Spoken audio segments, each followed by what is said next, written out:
5 जनवरी 1949 अक़वाम मुत्तहिदा ने कश्मीरी अवाम को इस्तिस्वाब राय का हक देने के लिए करारदाद मंजूर की, लेकिन आज तक कश्मीरी अपने इस बुनियादी हक से महरूम है। बाकी हम देखते हैं डारफर का मसला हो या कोई और प्रॉब्लम हो, करारदाद जब यूएन की आती है उस पर अमल दरामद फौरी होता हुआ नजर आता है, लेकिन कश्मीरी अवाम अपने बुनियादी हक से क्यों महरूम रखे गए हैं, ये है आज का सवाल। और आज कश्मीरी अवाम हक के यौम हक खुद इरादियत मना भी रहे हैं, और यह सब कश्मीरी अवाम को क्यों महरूम रखा गया उनके बुनियादी हक से।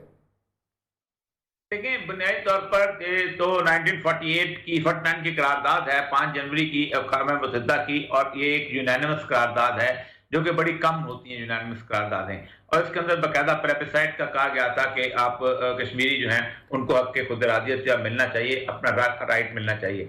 और उसके बाद हुआ ये कि पाकिस्तान और इंडिया जो है वो दोनों ने अपनी फौजों को ज्यादा मजबूत करना शुरू किया और बॉर्डर जो है उसको बहुत स्टेबलाइज करना शुरू किया, और इंडिया की कोशिश थी कि इसको मुकम्मल तौर पे एक इंटरनेशनल बाउंड्री के तौर पे एक्सेप्ट कर लिया जाए। उसके बाद जो हमारी 65 की जो वॉर हुई है उसके बाद सूरत और ज्यादा इंडिया के लिए बड़ी, जिसे कहते हैं जिल्लत आमेज थी, और उन्होंने उसको भी ये जो हिस्सा फतह हो गया था इसको पाकिस्तान का हिस्सा ही रहने दिया।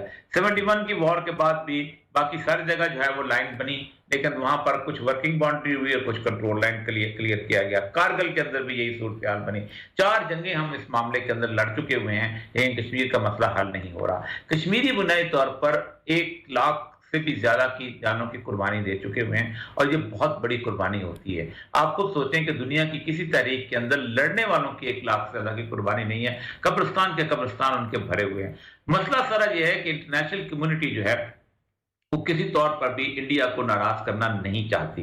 शुरू दिन से उसको एक बिगर मार्केट के तौर पे लेते हैं, और ये इकोनॉमिक जोन है और इकोनॉमिक वर्ल्ड है और माशियात की दुनिया है, इसलिए इंडिया के साथ उनका ताल्लुक जो है वो बहुत मजबूत रहा है। हालांकि आप सोचें कि इंडिया जो है रूस की झोली में होता था, उसके बावजूद भी अमेरिका ने उसको सपोर्ट किया। 65 की जो जंग थी उसके अंदर अमेरिका ने हमारे साथ मायदे में था, हम सीटो और सेंटो के रुकन थे, लेकिन उसके बावजूद हमारी आर्म सप्लाई बंद कर दी गई और कहा गया कि हमने तुम्हें भारत से लड़ने के लिए असला नहीं देते थे, हम तो तुम्हें असला देते थे ताकि तुम रूस के खिलाफ। अच्छा, और ये सब शिमला मायदे के बाद इस करारदाद की हैसियत के ऊपर कोई असर पड़ा? इंटरनेशनल करारदाद कभी भी बायलैटरल करारदाद के जरिए असर नहीं होती। बायलैटरल करारदाद जो होती है ये बेसिकली 2 मुल्क आपस में तय करते हैं। 2 मुल्क आपस में तय करते हैं कि हमने 2 लाख बंदों को कत्ल करना है, तो क्या ये तारा करारदाद इफेक्टिव हो जाएगी? 2 लाख कहते हैं कि हमने जमहूरियत नहीं करनी, लोगों को राय नहीं देनी। लोग 2 लाख 2 मुल्क बैठ के कहते हैं कि हमने फला इलाका जो है उसको कब्जा करके वहां से इंसानों को निकाल देना है, तो क्या इस तरह इफेक्ट नहीं? एक इंटरनेशनल करारदाद जो है ये चार्टर ऑफ फंडामेंटल राइट्स के तहत अक़वाम मुत्तहिदा देती है, तो इंटरनेशनल चार्टर जो है ऑलवेज उससे ज्यादा सुप्रीम होता है। असल में इन दोनों में इलाकाई तनाजात की बात नहीं थी, बेसिकली इसके अंदर एक तीसरा फरीक है जो अक़वाम मुत्तहिदा का, और वो है कश्मीरी। ये करारदाद 2 मुल्कों के दरमियान नहीं हुई, ये बुनियादी तौर पर कश्मीरियों के ऊपर हुई है।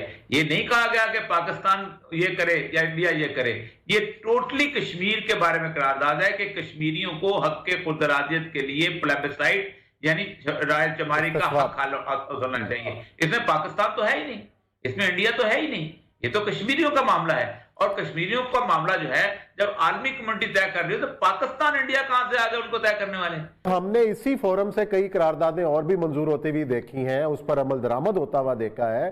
तो ये जो 2 रुख हैं इस इदारे के भी और इंटरनेशनल कम्युनिटी के भी, डारफर के बारे में करारदाद मंजूर होती है तो उसके ऊपर जो है वो फौरन अमल दरामद होता है। इससे पहले ईस्ट तैमूर के हवाले से करारदाद मंजूर होती है तो उसके ऊपर भी फौरी अमल हो जाता है। तो ये करारदाद जो है इसके ऊपर आपको मुस्तकबिल करीब के अंदर या चंद सालों के अंदर को अमल होता हुआ नजर आता है, या इसको हम फारिग समझें? देखिए, ईस्ट तैमूर में अमल दरामद इसलिए हुआ था कि ऑस्ट्रेलिया ने अपनी फौजें वहां पर उतारी थी और फौजों ने जाके इंडोनेशिया वालों को कहा था पीछे हट जाओ। डारफोर में भी अमल हुआ था, अमेरिकन ने उन्होंने फौजें उतारी थी। यूगोस्लाविया में जब अमल दरामद हुआ था तो यूगोस्लाविया में अमेरिका ने बकायदा सर्बिया पे बमबारी की थी, बकायदा यूगोस्लाविया का हेडक्वार्टर तबाह बर्बाद किया था, तब जाकर सर्बिया पे अमल। मसला सारा यह है कि अमन के लिए अक़वाम मुत्तहिदा का डिबेटिंग क्लब नहीं, एक फोर्स चाहिए। काश मुस्लिम उम्मा जो है आज इकट्ठी होके उसकी एक यूनिफाइंग फोर्स बन चुकी होती, जैसे कि नेटो की फोर्स है, मुसलमानों का एक नेटो बन गया होता मुसलमानों का एक यूरोपियन यूनियन की तरह मुस्लिम यूनियन बन चुकी होती तो आज कम से कम कश्मीर के बारे में ये मामला ना होता। फोर्स तो है, लेकिन वो यमन के ऊपर बमबारी के लिए है, वो मौजूद है, मौजूद है। अपनों के बदकिस्मती है जो अपनों के खिलाफ इस्तेमाल हो रही है। तो अल्लाह ताला से तो यही दुआ है।